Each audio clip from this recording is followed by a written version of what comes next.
Welcome to the Deep Dive, where we plunge into complex topics, distill the essential insights, and equip you with a shortcut to being truly well-informed. Today, our focus is on the intricate, often unseen architecture of trust. You know, the stuff that underpins the AI we interact with every single day. Imagine an iceberg. What you see is the impressive capability of artificial intelligence, right? But below the surface lies this massive, intricate structure that dictates its safety, its reliability, and ultimately, well, whether we can truly trust it.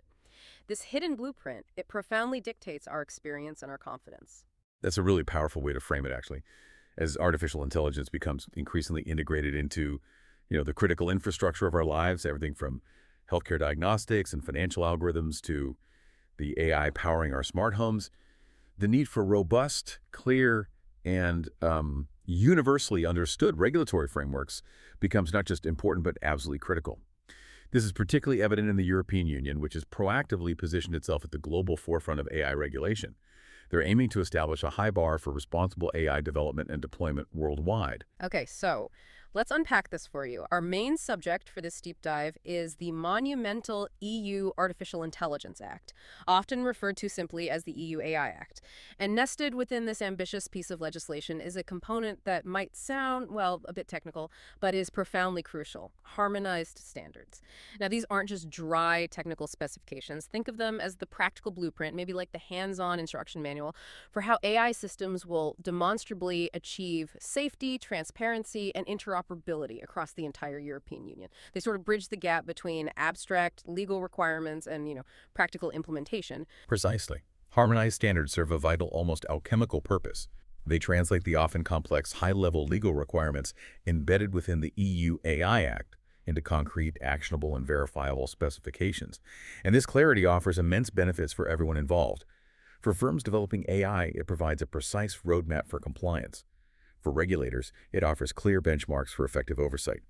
Ultimately, this dual function enables all stakeholders to operationalize the law with confidence, while simultaneously fostering innovation by reducing ambiguity and, perhaps most importantly, building robust public trust in AI technologies. Our deep dive today draws its insights directly from a specific and highly insightful report titled EU AI Act, Standard Setting by AI and Partners, published just last month, July 2025. So it's very timely and foundational for understanding this landscape. Right. And our mission with this deep dive, informed by this excellent report, is really to serve as a practical blueprint for you, our listener. For any stakeholder navigating the complex process of standard setting under the EU AI Act, this isn't just about understanding theory, is it? It's about extracting best practices, drawing lessons learned from adjacent domains where standards have already proven their worth. Think cybersecurity or digital identity, perhaps. And, crucially, it's about providing actionable insights for fostering truly coherent, high-quality standards in the rapidly evolving AI space. We want to empower you with direct, usable knowledge. And looking to the bigger picture, the strategic objective here is truly to strengthen Europe's AI ecosystem through effective standardization. This report, in our discussion today, it zeroes in on key pillars essential for achieving this. We're talking about ensuring robust legal alignment between the standards and the law itself, fostering comprehensive technical documentation that clarifies exactly what good looks like, ensuring broad and meaningful stakeholder engagement from all parts of society, and critically, striving for international interoperability so that European standards can contribute to a globally aligned and harmonious approach to AI governance. So who is this deep dive specifically for? Frankly, if you're involved with AI in any capacity, it's probably for you. Whether you are an SME integrating AI into your products, perhaps a startup trying to navigate these new regulations, or you're a regulator preparing for conformity assessment, trying to figure out how to effectively oversee these systems, or even a civil society group advocating for ethical AI, pushing for essential safeguards and transparency. This report provides a structured, practical reference for engaging with AI-related standard setting. It's kind of a guide to understanding and influencing the very rules of the game. So what does this all mean for your role in this rapidly evolving landscape? Well, it translates into tangible, real-world benefits across the board. For firms, it means streamlined compliance, which in turn offers easier and more predictable access to the vast European single market. For regulators, it provides concrete, verifiable tools to support crucial public policy objectives, like consumer safety, data protection, or non-discrimination, making their oversight far more effective and consistent. And for end users, like you, it ultimately means benefiting from AI systems that are demonstrably safer, more transparent, more explainable, and fundamentally aligned with core European values of human centricity. This entire framework, meticulously built on harmonized standards, it really lays the groundwork for responsible, scalable, and lawful innovation across the entire EU single market. It's about creating an environment where AI can truly flourish safely and ethically. Okay, so we've laid the groundwork defining what these standards are and why they're, well, indispensable. But how do they actually come to life? The report breaks it down into 6 distinct stages, and it's here we really pull back the curtain on the intricate machinery behind them. Before we walk through each stage step by step, let's start by tackling 10 fundamental questions that truly lay the groundwork for understanding the entire process. Consider these your essential vocabulary and core concepts before we uh, build the whole edifice. Let's start with the absolute basics then. When we talk about a standard in this context of AI and the EU AI Act, what exactly is that at its core? Right. At its most fundamental level, a standard is a document, but it's a very specific kind of document.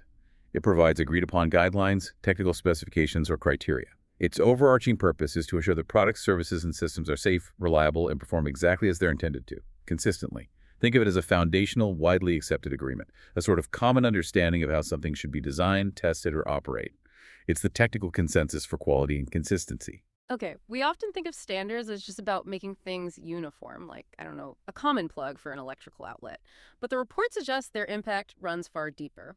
Beyond simple compatibility, what are some of the less obvious but profoundly important roles they play in a complex ecosystem like AI? That's an astute observation, yeah. Their importance is indeed multifaceted, far beyond mere uniformity. Firstly, and crucially for innovation, they promote quality, compatibility, and interoperability. By defining common baselines and technical specifications, standards ensure that different AI components, systems, or even data formats can work together seamlessly and reliably. This isn't just convenience. It enables entirely new ecosystems and applications. Secondly, they aid business innovation and global competition. How so? Well, they provide a stable, predictable framework that significantly reduces uncertainty for developers and investors. If you know the common technical requirements and benchmarks, you can innovate faster and more confidently without having to reinvent fundamental components or worry about wildly disparate regulatory requirements in different markets. This allows companies to focus on novel features and compete effectively in international markets because their products speak a universal technical language. Thirdly, standards reduce costs. By streamlining and harmonizing production processes, design methodologies, and testing procedures, they lead to significant cost efficiencies for businesses. I mean, imagine the enormous cost if every AI developer had to invent a unique method for data labeling or explainability assessment from scratch. Fourth, they improve consumer confidence. When products, especially complex ones like AI systems, adhere to recognized and transparent standards, consumers gain a natural and verifiable trust in their safety, performance, and ethical alignment. When you're told an AI system is safe, a standard provides the practical basis for that claim, right? Fifth, and directly relevant to the EU AI Act, standards demonstrate legal adherence. In heavily regulated sectors, complying with established standards is often the primary, most efficient, and legally recognized way for a company to demonstrate that they adhere to complex legal requirements. It provides a kind of shortcut to compliance that regulators can easily verify, avoiding bespoke, expensive, and uncertain individual compliance paths. And finally, they facilitate international trade and public policy. By aligning technical practices across borders, they remove unnecessary trade barriers. They also directly support broader public policy goals, whether that's ensuring public safety in autonomous AI systems, protecting public health in AI-powered medical devices, promoting environmental sustainability in AI's energy consumption, or accelerating responsible digital transformation across entire economies. They are tools for collective societal progress, really. So, in essence, standards aren't just about rules. They're the common language and the shared rulebook that allows this vast, complex ecosystem of AI and technology to function efficiently, safely, and innovatively. They enable growth within a framework of trust. Makes sense. Okay, we understand what they are and why they're so powerful. Mhm. So who are the key architects behind these crucial documents in the European landscape? Who actually, writes them? Right. In Europe, standards are primarily developed by recognized European standardization organizations, or ESOs. The report specifically names 3 major players here: CEN, CENELEC, and ESI. Now, these ESOs don't operate in a vacuum. They collaborate extensively with national standards bodies, or NSBs, which are the national counterparts from all EU and European Free Trade Association, or EFTA countries. That sounds like a lot of distributed effort. How does this collaboration actually work? And can you clarify who exactly these NSBs are in practice? Like, who are we talking about? Yeah, it's quite structured and highly collaborative. NSBs are national organizations, like, say, DIN in Germany, BSI in the UK, or FNOR in France. They represent their country's interests in standardization. They nominate expert delegates to participate in specialized technical committees set up by the ESOs. These committees are where the actual drafting of standards takes place, based on a rigorous, consensus-driven approach, meaning, widespread agreement is sought.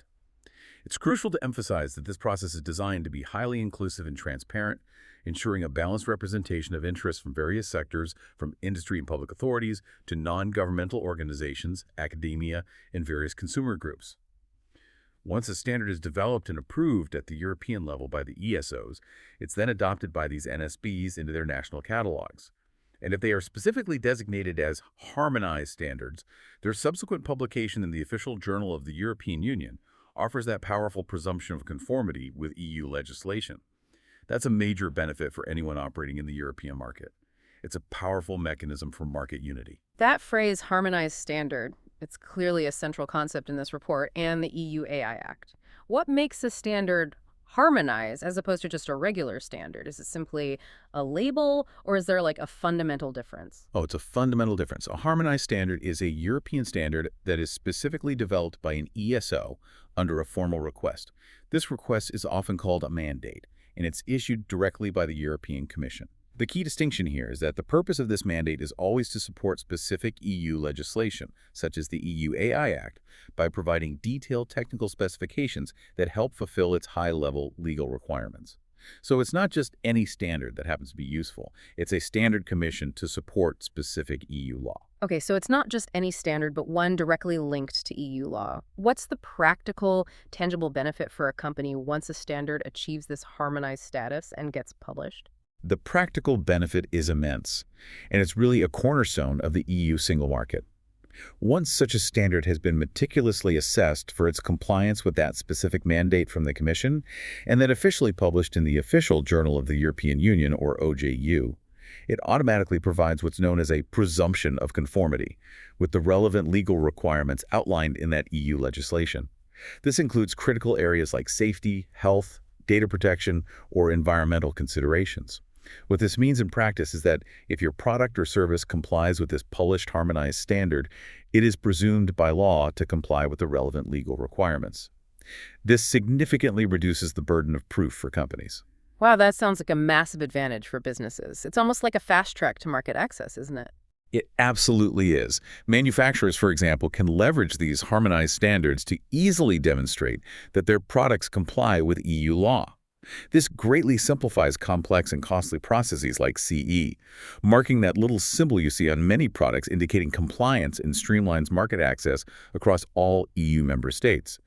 While adhering to these standards is technically voluntary, meaning you could theoretically achieve compliance another way, their legal benefits and the sheer efficiency they offer improving conformity make them overwhelmingly adopted in practice.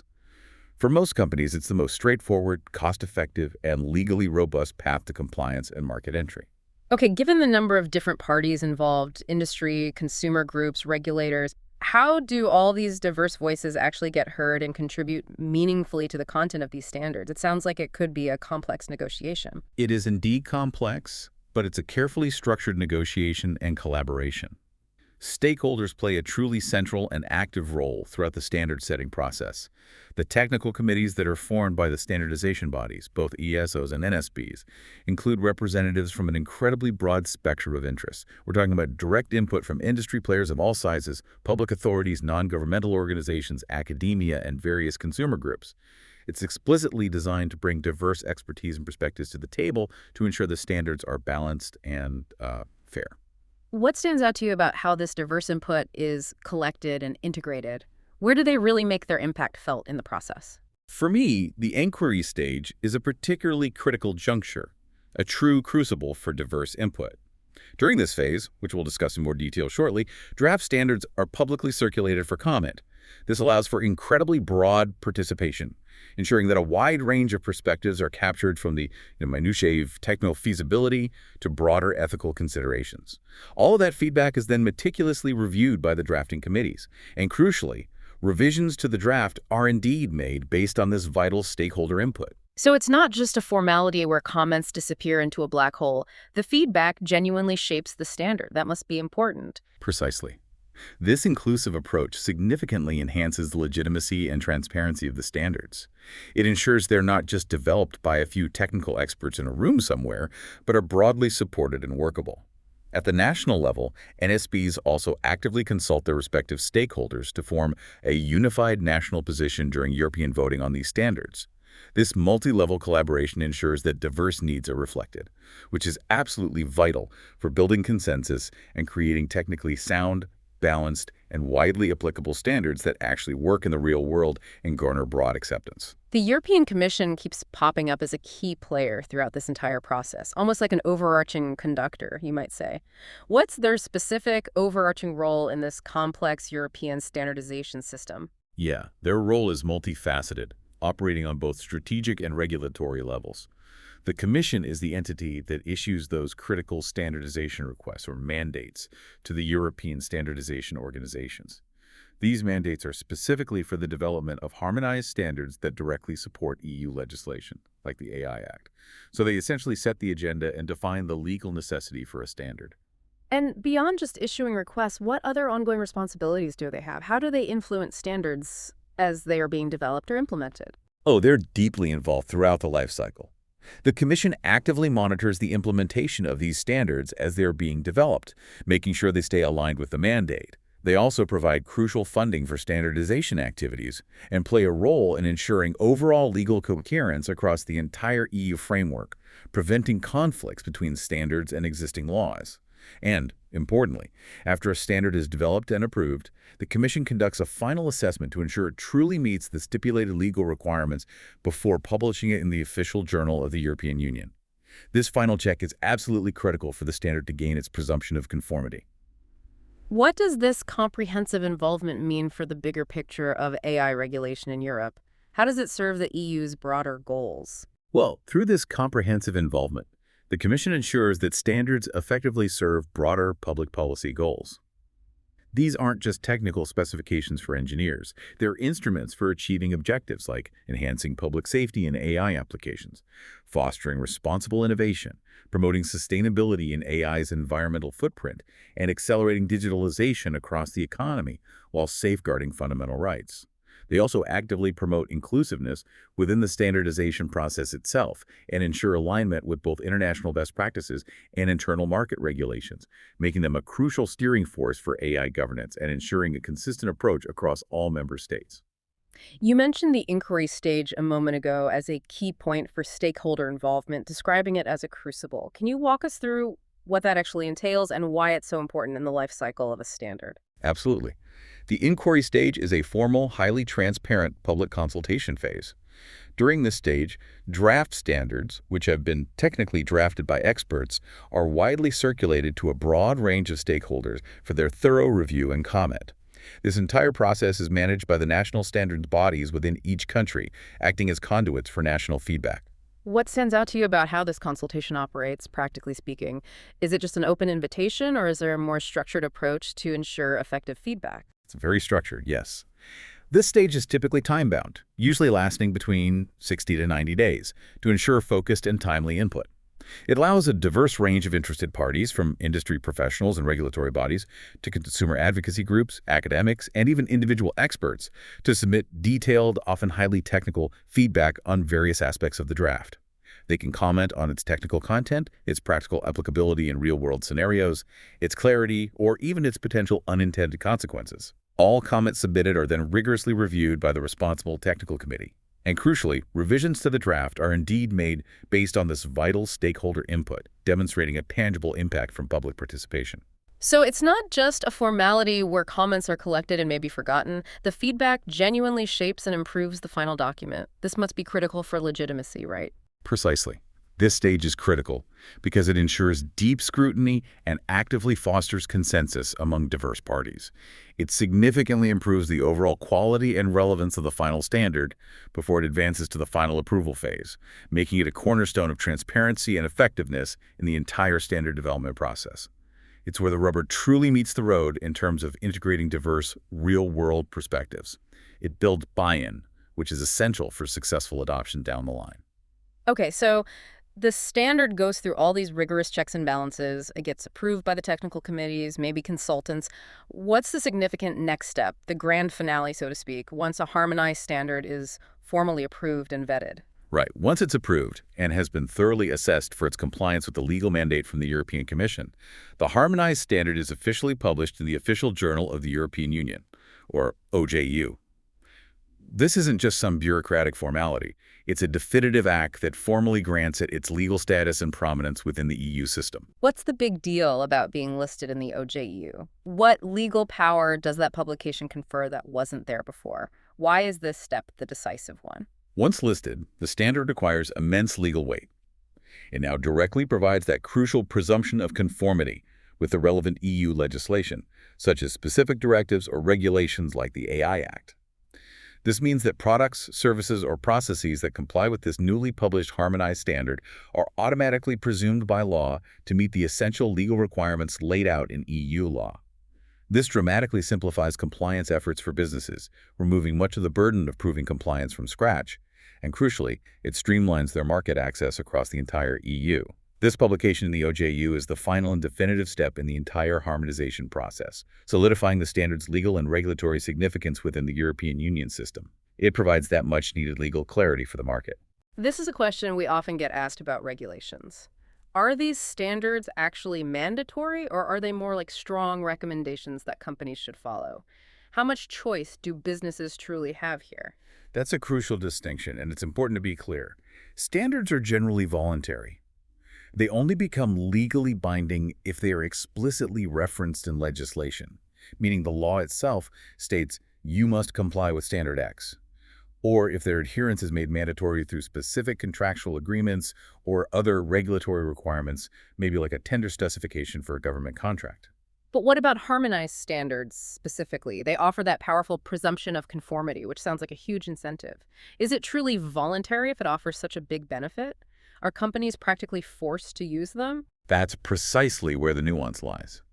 Harmonized standards, while not legally binding on their own, offer that powerful presumption of conformity with specific EU laws when they are listed in the Official Journal of the European Union. This means that compliance with such a standard is a highly efficient, cost-effective, and widely accepted way to meet your legal obligations. It's a clear path, you see. However, manufacturers technically retain the choice to use alternative methods or technical solutions to demonstrate compliance. But, and this is the important part, if they choose an alternative path, they must then provide their own independent and often more complex and costly evidence of compliance to the authorities, proving that their product or service meets the equivalent legal requirements without relying on the standard. So in practice, what do most companies choose to do given that choice, weighing the costs and benefits? Well, in practice, the vast majority of companies choose to adopt and follow these harmonized standards. This is precisely because it provides clear legal certainty, offers significant cost efficiencies by simplifying design, testing, and documentation, and ensures smoother, faster access to both European and often global markets. It's overwhelmingly the path of least resistance and greatest benefit for businesses, effectively making them, well, de facto mandatory for efficient market access.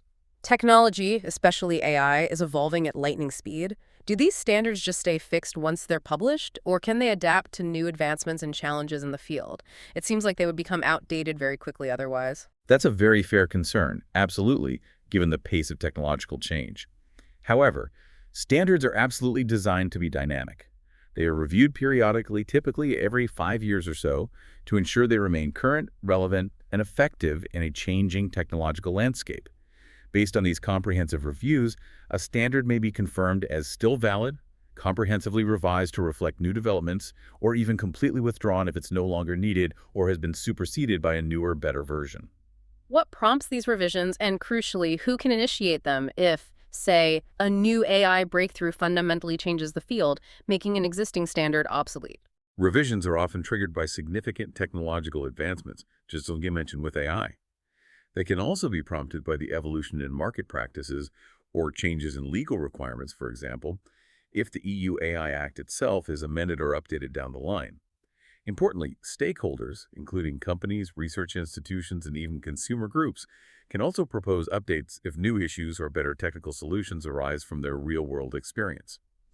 The revision process itself follows the same rigorous, consensus-based approach as the original development, including crucial public consultation and detailed technical evaluation.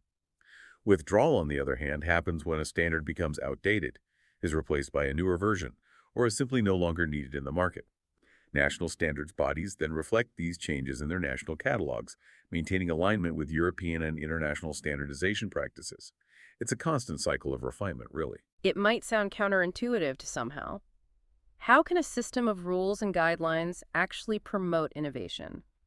How do standards actually support innovation and enhance competitiveness, especially in a fast-paced and competitive field like AI? This is a critical and often misunderstood point, I think. Standards don't stifle innovation. They actually provide a stable, predictable framework for innovation. By defining clear technical requirements, establishing essential interoperability criteria, and setting vital safety benchmarks, they dramatically reduce uncertainty for both developers and investors. This stability means innovators aren't constantly guessing what they need to build or what specific technical hurdles they'll face in different markets. This enables faster product development cycles and smoother market entry for new technologies because the underlying infrastructure and quality expectations are clear. Can you give us some practical examples of how that plays out, how it actually sparks new opportunities rather than just regulating existing ones? Certainly. For instance, by facilitating compatibility and system integration, ensuring different AI components or systems can reliably talk to each other. Standards open up entirely new markets and encourage broader collaboration across different industries and sectors. Think about how common communication protocols allow different devices to connect and create new smart home or smart factory ecosystems, which wouldn't be possible if every device spoke a unique language, right? For small and medium enterprises, or SMEs in particular, standards act as a powerful equalizer. They level the playing field, ensuring SMEs have access to established best practices and helping them meet complex regulatory demands more easily without having to invent every solution from scratch. This really democratizes innovation. And what about global competitiveness for European AI companies? How do these standards help them on the world stage? Moreover, by aligning European products and services with international expectations, standards foster global competitiveness. They enhance the quality and reliability of European AI solutions, making them more attractive in global markets. And they support sustainable growth over the long term by providing a foundation of trust and compliance. They are, in essence, essential strategic tools for scaling innovation responsibly while maintaining both trust and compliance in an increasingly interconnected and rapidly evolving technological world. They provide the bedrock upon which ambitious, trustworthy AI applications can be built and deployed internationally. Okay, now that we've covered those foundational questions, the what and the why, let's take that true deep dive into the how. The report meticulously lays out 6 distinct sequential stages of the standard setting process. We'll walk through each one step by step, examining the actions and roles of the key actors involved at every turn to give you a complete picture of this intricate journey. First up, it all begins with the formal creation of standardization request. What exactly happens at this initial crucial stage and who kicks things off? Right, this is truly the genesis point. Here, the European Commission takes the lead by preparing a formal standardization request, which is also known as a mandate. Now, this isn't done in isolation. It's a collaborative effort involving extensive consultation with the European standardization organizations, ESOs, like CEN, CENELEC, and SI, as well as other key stakeholders, including initial input from national standards bodies. This critical document explicitly outlines the precise purpose of the new standard, the relevant legal framework it supports, like the EU AI Act, its technical scope, specific policy objectives it aims to achieve, and the strict timelines for its development. Once drafted, it undergoes a crucial review by the Committee on Standards, which comprises representatives from EU member states, ensuring broad political alignment before its formal adoption. The request is then officially published in the EU's communication channels, serving as the formal launch and empowering the ESOs to begin the technical work. The Commission's role here is fundamentally strategic, to steer the direction of harmonized standards towards key EU policy priorities, whether it's safety, sustainability, or digital transformation, ensuring the standards serve a clear legal and societal purpose from the outset. That seems like an essential but potentially time-consuming initial step. Why is this foundational stage so absolutely necessary? Why can't the technical work just begin immediately once the need for a standard is identified? It seems like it could be an extra bureaucratic layer. Yeah, I can see why it might look like that. But without this foundational contract between the commission and the standardization bodies, you'd essentially be building a house without a shared blueprint. Imagine the chaos that would ensue. This stage isn't just about defining terms. It's about embedding the core intent of the law into the technical specifications from day one. This prevents future regulatory spaghetti, if you like, and ensures that when an AI system claims compliance, it truly means the same thing from Lisbon to Helsinki. It's the essential preventative medicine for market fragmentation, giving harmonized standards the critical legal authority to provide that presumption of conformity. Without this clarity from the start, there would be a significant risk of misalignment between new standards and existing EU laws, potentially undermining the entire framework. Okay, once that formal standardization request is officially published, the real technical work begins. The drafting of standards. What does this stage involve day to day for the experts, actually, well, putting pen to paper, so to speak? This is where the heavy lifting of technical writing occurs, absolutely. The European Standardization Organizations, ESOs, now commence the detailed technical work to create the actual standard. They achieve this by establishing specialized technical committees or working groups. These groups are composed of a diverse array of experts nominated by national standards bodies, NSBs, various industry representatives, and other relevant stakeholders. These experts then collaboratively draft the standard through a consensus-based process, often referencing and building upon existing international standards like those from ISO or IEC to ensure global alignment and compatibility. The drafting process is highly iterative and collaborative. It involves detailed technical discussions, multiple revisions, extensive internal reviews, all coordinated by the ESO's secretariats. The NSBs play a vital operational role by ensuring national experts contribute directly and by coordinating national positions. European stakeholder organizations also participate, typically as observers or expert members, ensuring broader societal interests like safety or ethical concerns are considered. The ultimate result is a meticulously structured draft standard designed to meet the legal and technical requirements outlined in the original standardization request. Why is this particular drafting stage so absolutely necessary? Why can't legislation simply specify every single technical detail for safe, interoperable, and compliant products or services rather than deferring to a separate standards process? It seems complex. That's a crucial distinction. The drafting stage is critical precisely because it transforms those high-level policy goals, which are expressed in legislation, into concrete, practical, and truly implementable technical documents. Legislation, by its very nature, cannot realistically specify every single minute technical detail required for safe, interoperable, and compliant products or services across a vast range of technologies, especially something as dynamic and fast-evolving as AI. This stage ensures that the technical content of the standards is informed by a wide range of expertise, drawing from practical engineering knowledge and real-world experience across industries. Involving such diverse actors, industry experts, public bodies, consumer groups is crucial. It helps ensure that the standards are truly usable, remain up to date with rapid technological advancements, and are broadly supported by all affected parties. This consensus-driven approach significantly strengthens the standard's market relevance and greatly reduces the likelihood of future disputes or widespread resistance once the standard is adopted and implemented across EU member states. Okay, next, we move to the inquiry stage, a crucial and highly transparent point for public involvement and essential feedback that truly puts the draft standard to the test, right? That's right. During the inquiry stage, national standardization bodies, NSBs, are directly responsible for organizing and conducting a formal public consultation within their respective countries. They actively solicit and collect feedback from a wide array of stakeholders on a draft version of the proposed standard. These stakeholders are incredibly diverse, encompassing industry experts, regulatory bodies, consumer groups, academics, and even the general public. This open consultation process is highly formal and typically time-bound, usually 60 to 90 days, allowing a diverse range of opinions to be submitted in a structured way. European Standardization Organizations, ESOs, manage this process at the European level, distributing the draft to NSBs and consolidating the feedback. European stakeholder organizations actively engage during this phase, submitting comments directly or via their NSBs, often advocating for broader societal interests.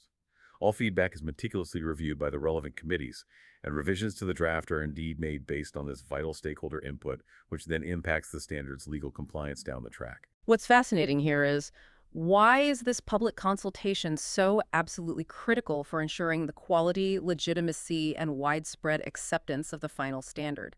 What's the deeper purpose beyond just, collecting comments? Well, the inquiry stage is crucial because it ensures that the draft standard is examined through a truly wide lens, effectively capturing the insights, concerns, and expectations of all affected parties. By engaging stakeholders early and broadly, it helps to proactively identify potential issues or unintended consequences that the drafting committee might have missed, like maybe a technical requirement that is practically unfeasible or one that has unforeseen impacts on accessibility, for example. It significantly enhances the clarity of the standard's language, making it easier for everyone to understand and implement, and increases its practical applicability across different sectors and use cases. This collaborative approach is fundamental for building trust and promoting broad buy-in among future users and regulators. And critically, it helps prevent the release of flawed or biased standards that might only serve a narrow interest. Right. Now, before a standard gets its final stamp of approval, there's another crucial layer of scrutiny. The harmonized standards consultants. What's their role and why are they so vital in ensuring the standard is truly fit for purpose legally? Yes, this stage acts as a critical checkpoint and a powerful safeguard. At this point, independent harmonized standards consultants, HSCs, who are appointed by the European Commission, conduct a detailed, rigorous assessment of the draft standard. Their primary objective is to ensure that the draft perfectly aligns with the stringent requirements originally set out in the standardization request issued by the European Commission. Their review focuses intensely on several key areas: legal compliance with EU law, coherence with existing EU legislation, and the appropriate and comprehensive integration of all essential requirements, such as safety features or data governance principles. This critical assessment takes place before the formal voting stage by the national standards bodies. European standardization organizations, ESOs, facilitate this by submitting the refined draft and providing supporting documentation. If the draft meets all the necessary criteria, the consultants issue their approval. Importantly, only minor editorial or very limited technical changes are permitted after this approval, which is crucial for preserving the legal integrity of the text as it advances towards formal adoption. This step is profoundly necessary to guarantee the standard fulfills all legal and policy expectations, acting as a preventative measure against misaligned or insufficient standards. That independent assessment by harmonized standards consultants sounds like a crucial safety net. But I'm curious, what are some of the most common pitfalls or maybe points of contention that these consultants typically identify in a draft standard? And how does their involvement fundamentally change the outcome that a previous stage might have missed? That's an excellent question. HSCs often find issues where the technical experts, perhaps due to their deep focus on the engineering side, haven't fully translated the legal spirit of the EU legislation into precise technical requirements. For example, a common pitfall could be insufficient clarity on how an AI system's human oversight requirement is technically achieved and verified, or how transparency is practically demonstrated through documentation, or even a lack of comprehensive coverage for all specified essential safety requirements. Their involvement provides that final external legal lens. It fundamentally changes the outcome by acting as a powerful preventative measure, stopping the adoption of standards that could potentially misalign with overarching EU directives, or even worse, fail to adequately ensure fundamental protections like safety or privacy. This early validation avoids costly legal conflicts down the line and ensures smoother regulatory acceptance once the standard is in use. Okay, this stage is the official gateway, the formal recognition. Inclusion in the official journal of the European Union, or OJU. This sounds like the point where it truly becomes law in a practical sense after all the scrutiny. You're right, it's the culmination of the whole harmonization process. At this stage, the standard having successfully passed all necessary assessments, particularly the approval from harmonized standards consultants, is officially published in the official journal of the European Union, the OJEU. This formal act, authorized by the European Commission, is the definitive mark of its recognition as a harmonized standard. The European Standardization Organizations, ESOs, formally submit the approved standard for the citation. Once listed, the standard acquires immense legal weight. It now directly provides that presumption of conformity with the relevant EU legislation. This means that products, services, or processes that comply with this newly published standard are automatically presumed by law to meet the essential legal requirements laid out in EU law. This greatly simplifies compliance efforts for businesses, removing much of the burden of proving compliance from scratch, and crucially, it streamlines their market access across the entire EU. National standards bodies, NSBs, are formally notified at this point, signaling readiness for national adoption. This publication in the OJEU is the final and definitive step, solidifying the standard's legal and regulatory significance within the European Union system. And finally, we come to the last official stage in this process, adoption by NSBs, bringing the harmonized standard home to each individual member state, ensuring consistency across the entire bloc. That's right. Once a standard is officially published to the official Journal of the European Union as a harmonized standard, national standards bodies, NSBs, across all EU member states are mandated to adopt it into their national standards catalogs. This means the European standard is given a national designation and is made available within each country's official system, often through translation of its title. In addition to this direct adoption, NSBs are also explicitly required to identify and then either withdraw or revise any existing national standards that might conflict with the newly harmonized version. This entire process is closely monitored by the European Commission and overseen by the European Standardization Organizations, ESOs, to ensure uniform application. European stakeholder organizations often collaborate with national bodies at this stage to promote awareness and uptake. This consistent adoption and the removal of conflicting national standards is absolutely essential for ensuring consistency, preventing duplication or contradiction, and supporting the unified implementation of technical regulations across the entire European single market. Without this crucial final step, the entire harmonization effort would risk fragmentation, really. Phew. That was a truly comprehensive journey through the intricate yet vital standard-setting process for AI in the EU. For many of you listening, this might seem like a complex, distant world of policy and technical committees, but the report offers clear and actionable calls to action, practical steps that are highly relevant for anyone involved with AI, from developers to users. Let's look at what you can do to actively participate and, well, benefit from this framework. The first call to action is about being proactive, getting involved early, and understanding the landscape as it forms. It's about being a participant, not just the recipient of regulations, right? Absolutely. The report advises enterprises to diligently monitor European Commission initiatives and actively engage in consultations during the very early stage of the creation of standardization requests. This isn't just an option or a nice to have. It's a strategic imperative for any organization operating in the AI space within the EU. Why is this early involvement so crucially important for businesses and organizations, even before a detailed draft standard even exists? Because it ensures that the specific needs, capabilities, and even the constraints of businesses are considered and integrated into the foundational requirements of the standards. This helps to shape the standards in a way that is practical, economically viable, and genuinely beneficial for industry, rather than becoming a burdensome compliance exercise imposed from outside. By influencing the direction of standards, you can adapt your strategies, products, and processes proactively, rather than having to react hastily and expensively once new rules are set in stone. It's about shaping the future, not just, reacting to it. We talked about the inquiry stage, where drafts are circulated for comment. This call to action emphasizes making your voice heard loudly and clearly at that point. It's about providing concrete, valuable input. Precisely. The report stresses that enterprises must actively review draft standards during the inquiry phase. This isn't a passive exercise of just reading them. It requires providing structured, detailed, and constructive feedback through their respective national standards bodies. Why is detailed formal feedback so important at this specific point in the process? Because this direct and active participation ensures that practical concerns, potential implementation challenges, and real-world implications from the industry's perspective are thoroughly addressed. It's the critical window where your specific insights, whether about a technical specification that seems unworkable or the data requirement that creates unforeseen burdens, can directly influence the technical content, clarity, and applicability of the standard. This helps to ensure that the final standards are truly fit for purpose and workable in real-world scenarios. It builds a stronger, more robust standard for everyone by incorporating diverse, practical experience.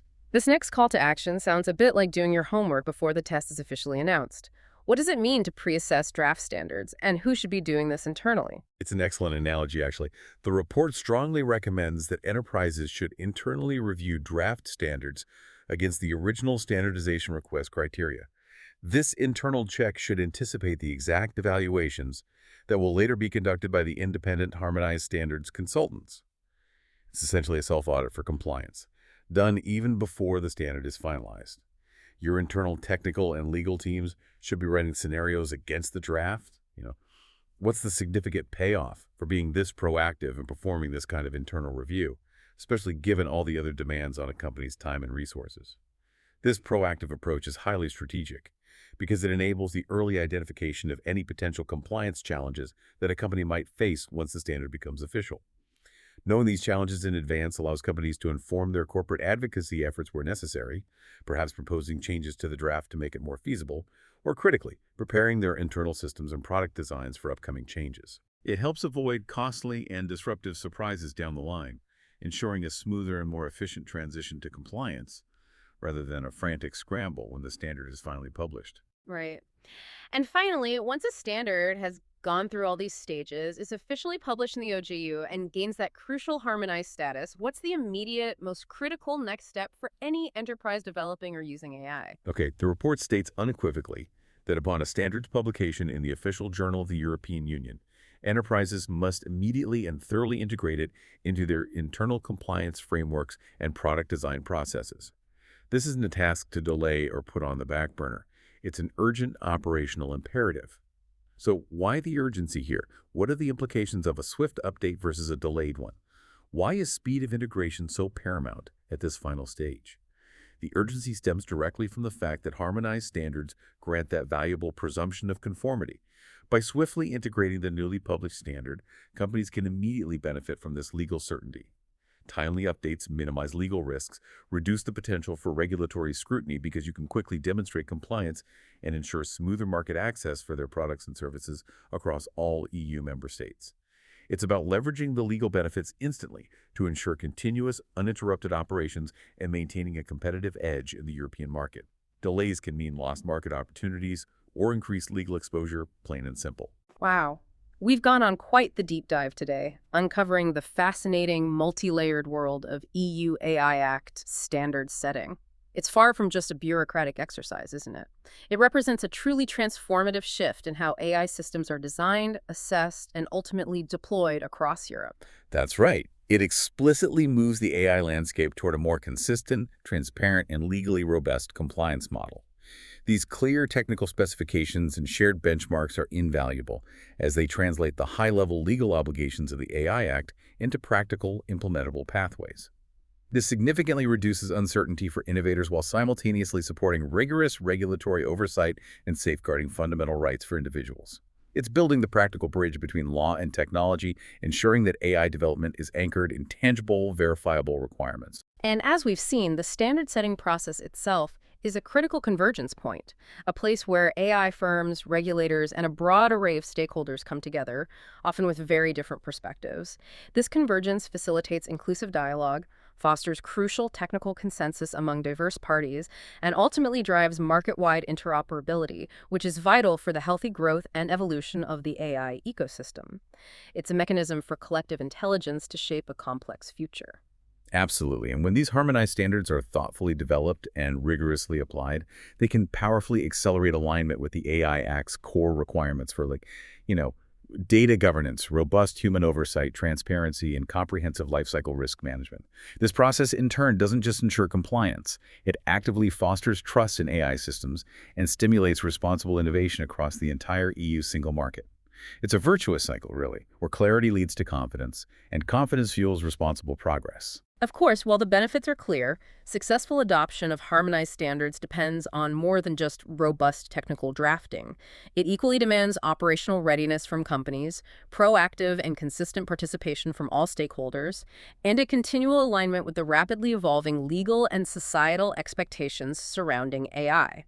It's a continuous journey, not a one-time event that ends with a publication. And it's important to acknowledge that smaller companies and first-time participants in this complex process may encounter specific challenges given the resources required. This makes early engagement with standardization bodies and collaborative advocacy absolutely essential for them to navigate the landscape successfully, perhaps through industry associations or shared resources. However, despite these complexities, forward-leaning organizations, agile regulators, and active civil society actors are already demonstrating that harmonized standards can genuinely streamline compliance, drive superior product quality, and significantly enhance market confidence in AI technologies. The path is being paved, offering both a challenge and a massive opportunity. So here's a thought for you to carry forward after this deep dive. As AI systems become ever more deeply embedded across virtually every sector of our lives, from manufacturing and mobility to healthcare and financial services, harmonized standards are not just about checking boxes or ensuring compliance. They are a powerful, proactive tool for shaping the future. They are designed to ensure that innovation in AI remains not only technically sound and globally competitive, but also fundamentally lawful, ethically grounded, and deeply aligned with core European values. What new possibilities could this robust framework truly unlock for the next generation of AI that is not just smart, but genuinely trustworthy, safe, and truly human-centric? It's a profound question.